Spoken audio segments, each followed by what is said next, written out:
Okey, Assalamualaikum murid-murid. Jadi kali ini kita akan ulang kaji pula tentang hubungan makanan antara haiwan ataupun food relationship among living things. Maksudnya, apakah hubungan antara makanan-makanan yang ada dan juga haiwan-haiwan yang ada. Okey, jadi kita akan tengoklah apa dia punya kegunaan dan juga perbezaan. Jadi haiwan, okey, haiwan maksudnya macam contohnya kucing, okey, anjing ke, lembu contohnya, haiwan tidak boleh membuat makanan sendiri. Jadi maksudnya apa-apa benda yang hidup, yang haiwan, mereka tidak boleh membuat makanan sendiri. Jadi untuk mendapatkan makanan, haiwan ini bergantung kepada tumbuhan ataupun haiwan lain untuk mendapatkan makanan. So maksudnya haiwan ni dia tidak boleh buat makanan dia sendiri, so dia terpaksa makan tumbuhan lain ataupun dia terpaksa makan haiwan lain. Okay, so animals eat other animals or plants to get energy. Okay, to get energy maksudnya untuk mendapatkan makanan lah. Okay, jadi contohnya macam ni, kita ada tumbuhan. So tumbuhan ni dia akan dimakan oleh contohnya burung pipit ataupun tikus ataupun belalang.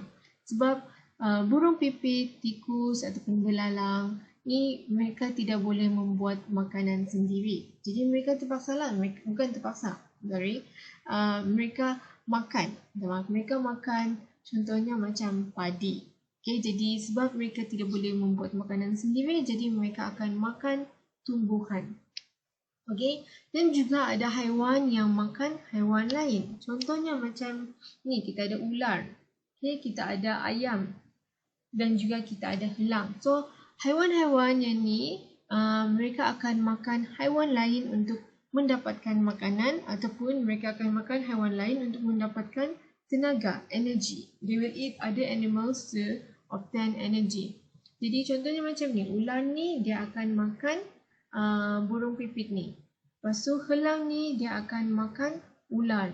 Okay, jadi ataupun ayam ni dia dimakan oleh helang.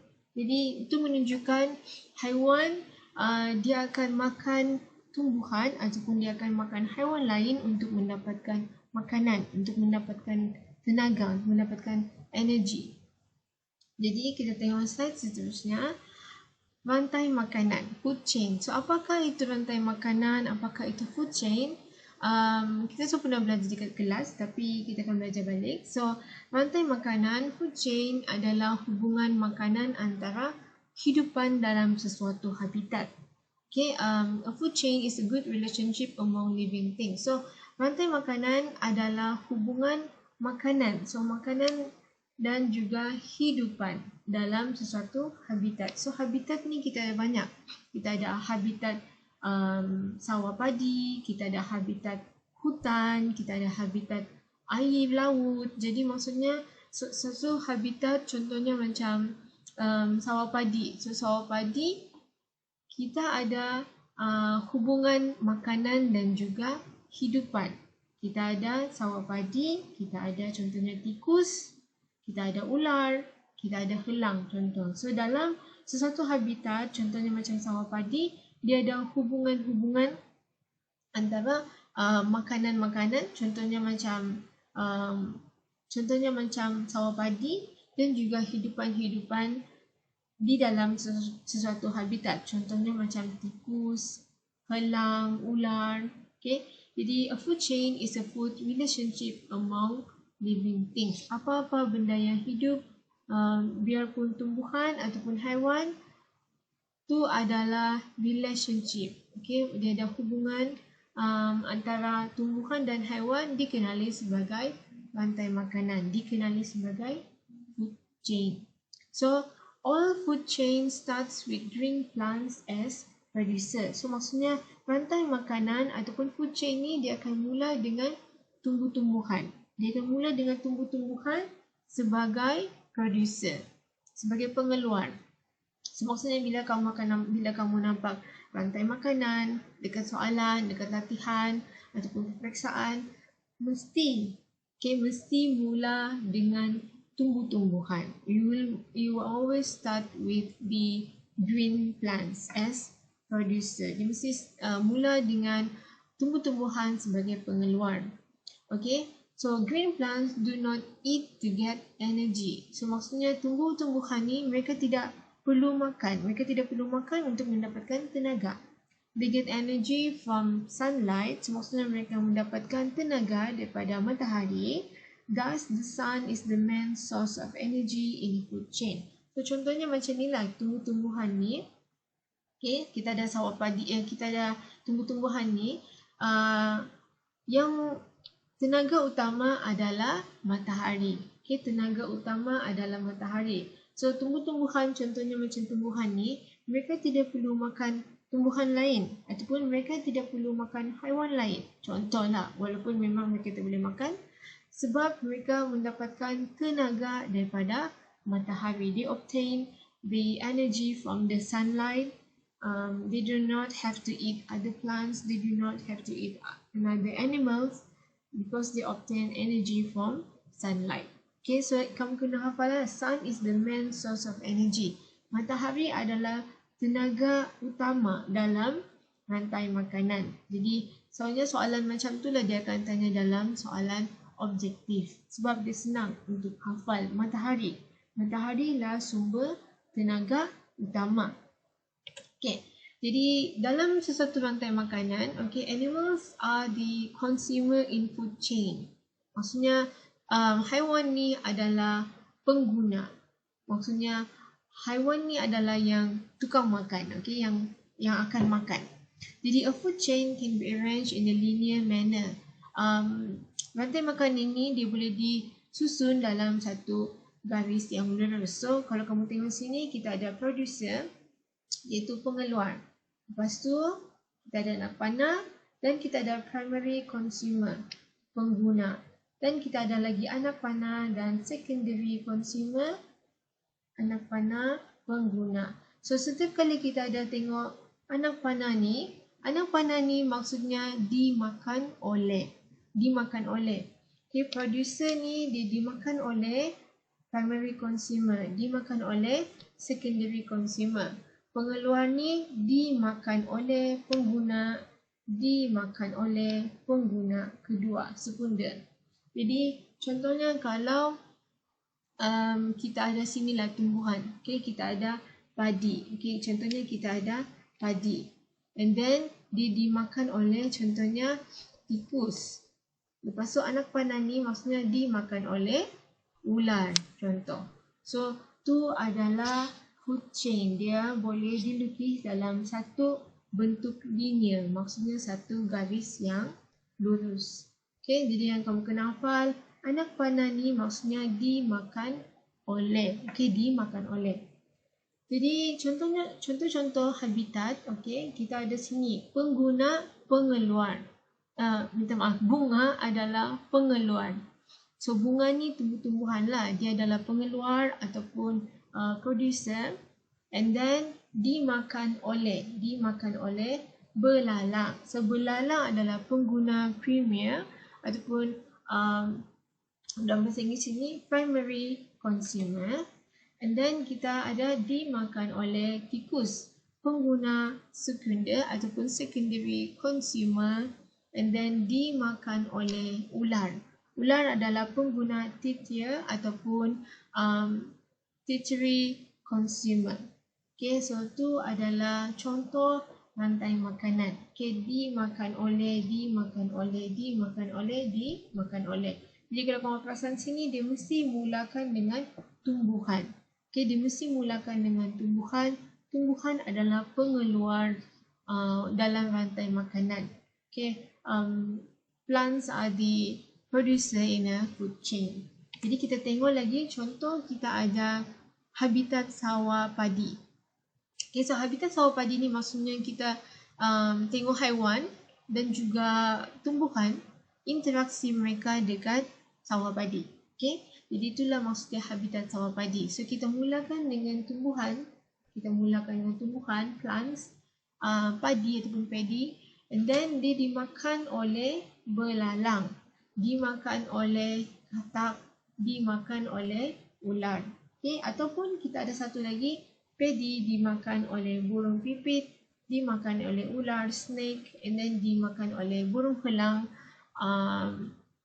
Lepas tu kita juga ada ni, contohnya padi juga. Okay, padi juga kita dimakan oleh tikus, dimakan oleh ular and eaten by burung helang. Okay, eagle. Jadi ni adalah contoh-contoh rantai makanan yang kita boleh jumpa dekat kawasan sawah padi. So kita ada 3 lah. Kita ada 3 jenis rantai makanan dekat sawah padi. Dan kita mulakan selalu dengan tumbuhan, plant, sebab mereka adalah producer. So contoh lagi kita ada rantai makanan dekat padang sekolah. So mesti mulakan dengan tumbuhan. Okay, you must start with plant. Contohnya macam ni, rumput, grass, and then dia dimakan oleh belalang, dimakan oleh katak, dimakan oleh ayam. So maksudnya itulah kita punya rantai makanan di padang sekolah. Setiap habitat dia mesti mula dengan tumbuh-tumbuhan. Lepas tu dimakan oleh. So rantai makanan ni dia hanya satu rantai sahaja. Okay, dia panjang. Okay, maksud cikgu dia satu garis lurus sahaja.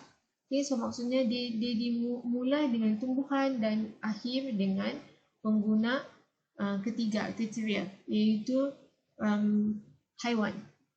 Okay, so setiap rantai makanan dia mesti mulakan dengan tumbuhan dan dia diakhiri dalam satu garis yang lurus lah.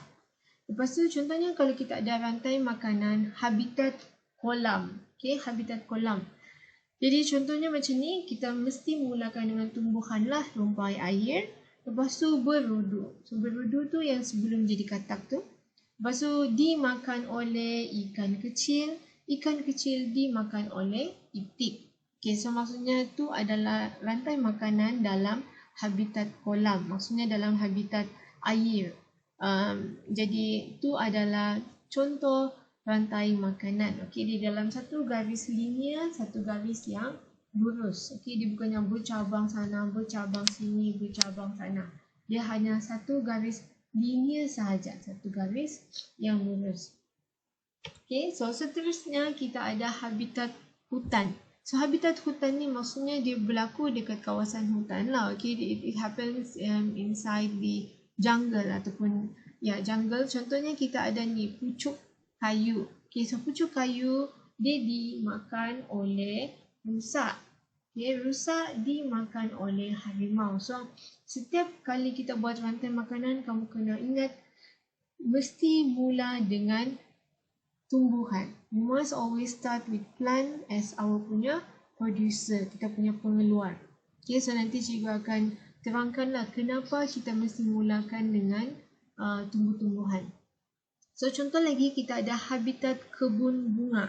So maksudnya habitat kebun bunga ni dia berlaku dekat kebun bunga. Okay, so apa yang berlaku dekat kebun bunga? Apakah interaksi antara tumbuhan dengan haiwan-haiwan lain dekat kebun bunga?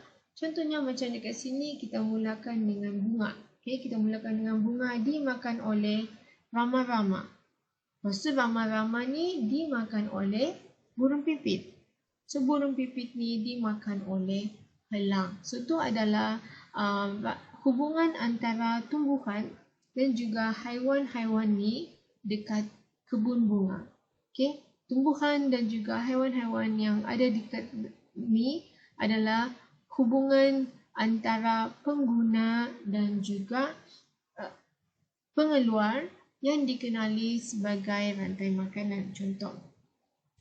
Okay, jadi kalau kamu tengok sini, kenapa? Okay, kenapa cikgu selalu cakap kita mesti mula dengan tumbuhan? Why do we always start with plant as our producer? Kenapa kita selalu gunakan tumbuhan sebagai pengeluar utama?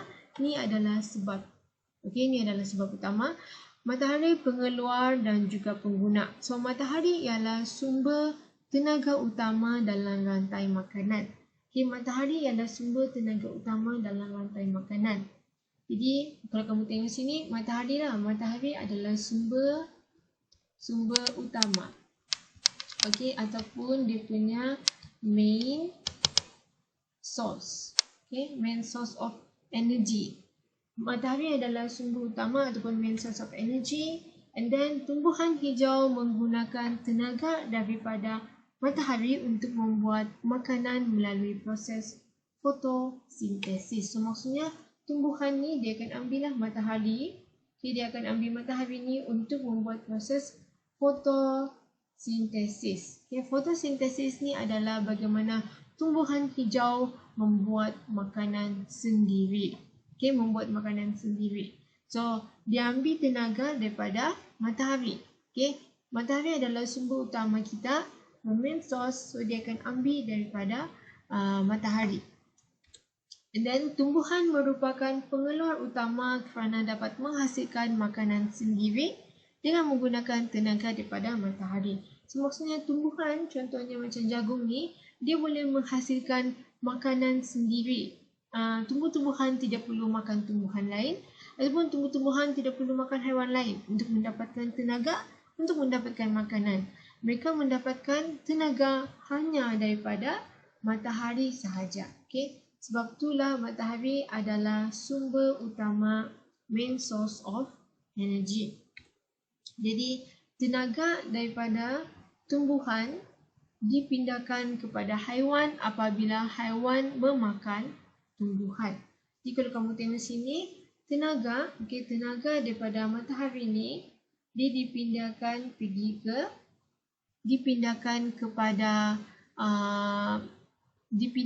kepada tumbuhan tersebut. Contohnya macam jagung. So bila kita ada satu belalang ni, dia makan. Dia makan jagung tersebut, dia makan tumbuhan tersebut. Bila dia makan ataupun padi tersebut ke apa, bila dia makan, tenaga akan dipindahkan. Tenaga akan dipindahkan kepada haiwan. So the energy will be transferred. So bila tumbuhan ni dimakan oleh belalang, energy will be transferred. Tenaga akan dipindahkan. Dan bila burung pipit ni dia makan belalang, energy will be transferred. Tenaga akan dipindahkan pula daripada belalang ke burung pipit. Daripada belalang ke burung pipit. Dan bila helang ni, eagle makan burung pipit ni, tenaga pula akan dipindahkan daripada burung pipit ke helang. So maksudnya setiap kali dalam rantai makanan, bila ada benda makan sesuatu, contohnya kita ada ni, tumbuhan ni dia dimakan oleh belalang, so tenaga akan dipindahkan daripada tumbuhan ke belalang. Dan bila belalang ni dimakan oleh burung pipit ini, tenaga akan dipindahkan. Tenaga akan dipindahkan. Dan bila burung pipit ni dimakan oleh helang, tenaga pun akan dipindahkan daripada burung pipit ke helang. So maksudnya tenaga akan dipindahkan dan dipindahkan. So tenaga akan dipindahkan dan juga dipindahkan bila sesuatu dimakan oleh sesuatu. So seperti biasa, kalau kamu ada apa-apa soalan, kamu boleh tanya cikgu dekat dalam grup WhatsApp ataupun kamu boleh tanya cikgu dalam komen, dan kita akan tengok video yang seterusnya.